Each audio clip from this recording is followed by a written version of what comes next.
Hello guys, I am Nikki और आप देख रहे हैं अपने YouTube channel IQ students point. Guys, जैसे कि आपको पता है कि हमारे यूट्यूब चैनल पर IQ स्टूडेंट्स पॉइंट पर पॉलिटिकल ऑनर मेन कोर की क्लासेस स्टार्ट हैं और तीनों मेन कोर सब्जेक्ट्स में से फर्स्ट यूनिट उनकी कंप्लीट हो चुकी है। सो अब सेकंड यूनिट स्टार्ट है। सो हमने इसमें क्लासिकल थ्योरी पढ़ ली है। हम पब्लिक एडमिनिस्ट्रेशन की सेकंड यूनिट पढ़ रहे हैं और हमने इसमें क्लासिकल थ्योरीज पढ़ ली हैं। न्यू क्लासिकल थ्योरीज आज हम कंप्लीट कर लेते हैं। उसमें हमने ह्यूमन रिलेशन थ्योरी पढ़ ली है। आज हम rational decision making Herbert Simon की थ्योरी पढ़ेंगे। Okay, so let's start. देखिए, ये जो मेनली मतलब ये जो पूरी थ्योरी ये डिपेंड है ना, ये पीछे ह्यूमन रिलेशन थ्योरी पर ही डिपेंड है। क्यों है? क्योंकि पिछले सारे फिलोसफर्स ने, सभी राइटर्स ने, जितने विद्वान थे, उन सब ने सबसे ज़्यादा स्पीड पर, मशीन्स पर, इन सब चीज़ों पर ध्यान दिया। लेकिन इन्होंने मतलब इनसे पहले एल्टन मायो ने सबसे पहले ह्यूमन बिहेवियर पर ध्यान दिया। ह्यूमन बिहेवियर पर ध्यान देने की वजह से तो उन्होंने ह्यूमन बिहेवियर पर ज़्यादा ध्यान दिया। इन्होंने उसी की थ्योरी, एल्टन मायर की थ्योरी को आगे बढ़ाया। उन्होंने बिहेवियर पर बोला, इन्होंने बोला कि डिसीजन बहुत ज़्यादा ज़रूरी है हर काम के लिए। उसका जो निर्णय होना चाहिए, उसका डिसीजन उसको लेना बहुत ज़्यादा ज़रूरी है कि आप पूरी प्लानिंग कर रहे हो और आखिर में ये डिसीजन निकला है, तो उसके लिए सबसे ज़्यादा ज़रूरी इन्होंने इस थ्योरी में ये सारी बातें लिखी हैं। अब हम हर्बर्ट साइमन देखते हैं। देखिए, हर्बर्ट साइमन जो है वो काफ़ी पुराने फिलोसफर हैं और इन्होंने जो अपनी बुक्स वगैरह लिखी हैं जिसमें इस थ्योरी के बारे में लिखा गया है, वो बुक्स हैं एडमिनिस्ट्रेटिव बिहेवियर जो 1947 में लिखी गई थी। नेक्स्ट है फंडामेंटल रिसर्च इन एडमिनिस्ट्रेशन जो 53 में लिखी गई थी, ऑर्गेनाइजेशन 58 में और ह्यूमन प्रॉब्लम सॉल्विंग 1972 में। ये इसमें इन्होंने सारी ह्यूमन से रिलेटेड सब चीज़ें लिखी, बिहेवियर लिखा, डिसीजन लिखे, कैसे ऑर्गेनाइज करनी चाहिए चीज़ें, वो सब पूरी मतलब एक बुक ही पूरी ऑर्गेनाइज के नाम से बना दी थी। उसके अंदर यही लिखा हुआ था सारा कि उसमें ऑर्गेनाइज कैसे करना है अपनी चीज़ को। और फंडामेंटल रिसर्च इन एडमिनिस्ट्रेशन की, उसके अंदर एडमिनिस्ट्रेशन के अंदर रिसर्च की बहुत ज़्यादा ज़रूरत है, क्योंकि ये जो है ये बिहेवियर पर ज़्यादा ध्यान देते थे और इस पर डिसीजन पर ज़्यादा ध्यान देते थे। तो इन्होंने बोला एडमिनिस्ट्रेशन की इतनी ज़्यादा ज़रूरत नहीं है। अब हम देखिए, आप जब बुक्स सामने रख के बैठो और उसके नोट्स बनाओ तो आप उसमें से डेफिनेशंस लिखिएगा। डेफिनेशंस आप उसमें से लिखो तो ज़्यादा बेटर है, क्योंकि वो आपको याद रहेंगी, वो आप पढ़ कर लिखोगे, वो आपके जहन में रहेगी कि हाँ जी मुझे क्या लिखना था और किसने, कौन से फिलोसफर ने, कौन से राइटर ने क्या बोला है। फिर भी मैं आपको एक तरीके से मतलब एक उसके दो एग्जाम्पल दे देती हूँ। आर ए क्लियंस ने बोला है निर्णयन विभिन्न विकल्पों की चुनाव की एक सरलतम विधि है। जो निर्णय है, डिसीजन लेना है, वो अलग अलग जो विकल्प हैं उनको चुनने के लिए बहुत ज़्यादा मतलब इजी मेथड है। जॉर्ज आर टेरी बोलते हैं कि निर्णय किसी एक कसौटी पर आधारित दो या दो से अधिक संभावित विकल्प में से एक का चुनाव है। वो कहते हैं निर्णय जो है, डिसीजन मेकिंग जो है, वो किसी एक कसौटी पर आधारित है जो दो या दो से अधिक संभावित विकल्प जो है, जो हमें विकल्प लेने हैं, दो या दो से ज़्यादा में उसका चुनाव हो सकता है अगर हम डिसीजन ले लें तो। सेम ऐसी बहुत सारे फिलोसफर ने सारी यही बात बोली है, क्योंकि इनके आलोचक जो हैं वो बहुत कम थे। बस वही रह गए थे जिन्होंने पिछले क्लासिकल और क्लासिकल थ्योरीज लिखी हैं। बस वही रह गए थे और उन्होंने वो इतनी आलोचना नहीं कर पाते थे जितना लोगों ने इनका साथ देना शुरू कर दिया था। अब देखो, एक तरीके से ना मतलब ये जो थ्योरी है वो सारे जो है वो डिसीजन मेकिंग पर, पूरा एक निर्णय बनाना उस पर ही डिपेंड है। ओके, इसमें आपको मैंने ये बता दिया कि टेरी ने इसमें क्या बोला है। ये बात आप बीच में आंसर में भी कहीं कहीं फिट कर सकते हो, क्योंकि ये बात आप शुरू में लिखो या लास्ट में लिखो या बीच में लिखो, कोई प्रॉब्लम वाली बात नहीं है।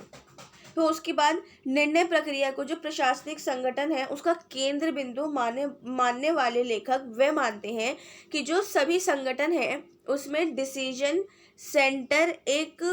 डिसीजन जो सेंटर है वो एक भूमिका निभाता है।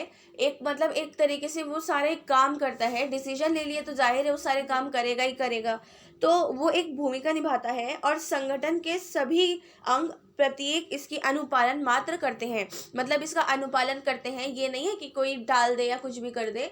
अब डिसीजन चीज़ है ही ऐसी कि आप देखो, अब कुछ पढ़ने, जस्ट एग्जाम्पल, आप पढ़ने बैठे हो, आपके पास दो सब्जेक्ट हैं, इंटरनेशनल रिलेशन है, कंपैरेटिव पॉलिटिक्स है, तो आप उसके लिए डिसीजन लोगे कि यार मुझे ये वाला सब्जेक्ट मेरा कंप्लीट अभी नहीं हुआ है, ये वाला थोड़ा बहुत हो गया है, तो मैं ये डिसीजन लेता हूँ या लेती हूँ कि मैं ये वाला सब्जेक्ट पढ़ूंगी और अभी कंपैरेटिव पॉलिटिक्स साइड में कर देती हूँ। तो आपने इंटरनेशनल रिलेशन या पब्लिक एडमिनिस्ट्रेशन जो भी आपका इनकम्प्लीट है वो आपने पढ़ लिया, तो आपने डिसीजन लिया ना, दो चीज़ों में से डिसीजन लिया। तो इनका मेन मकसद यही था कि हर काम को करने से पहले डिसीजन लेना बहुत ज़्यादा ज़रूरी है, जो क्लासिकल थ्योरीज के फिलोसफर नहीं मानते, वो सिर्फ स्पीड और मशीन वगैरह, एडमिनिस्ट्रेशन, इन सब पे ज़्यादा ध्यान देते हैं।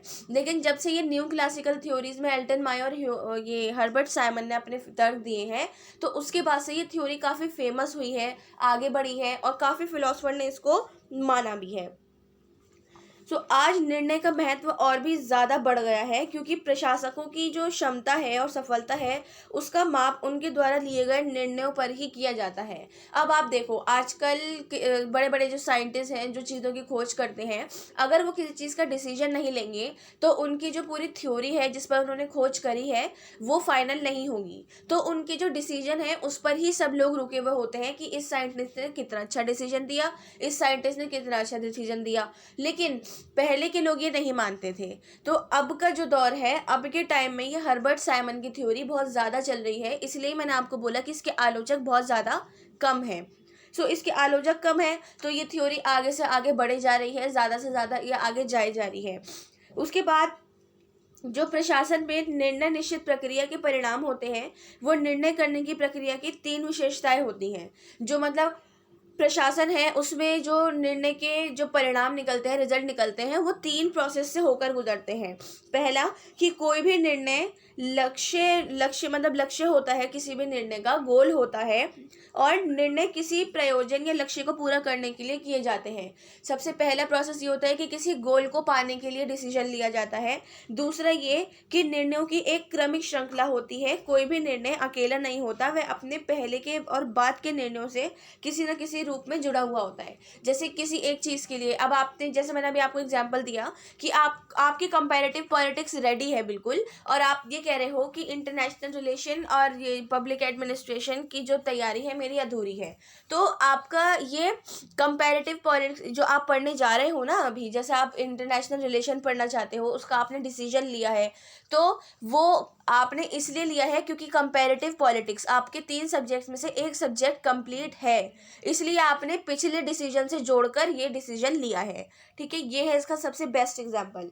और तीसरा है कि कोई भी निर्णय किसी भी खास अवधि में होता है, जिससे घटनाएं परिणाम को प्रभावित करती रहती हैं। कि कोई भी जो डिसीजन है किसी एक पर्पस को, किसी एक गोल को पाने के लिए, जो बहुत खास वजह होती है, उसके लिए लिया जाता है। ये नहीं है कि राह चलते फालतू घूम रहा है, चलो इधर नहीं इधर चले जाते हैं, वो भी खैर डिसीजन होता है, लेकिन ज़्यादातर डिसीजन काम की चीज़ों में लिए जाते हैं जो बहुत ज़्यादा ज़रूरी होता है। ओके, सो अब हम देखते हैं क्लासिकल थ्योरी।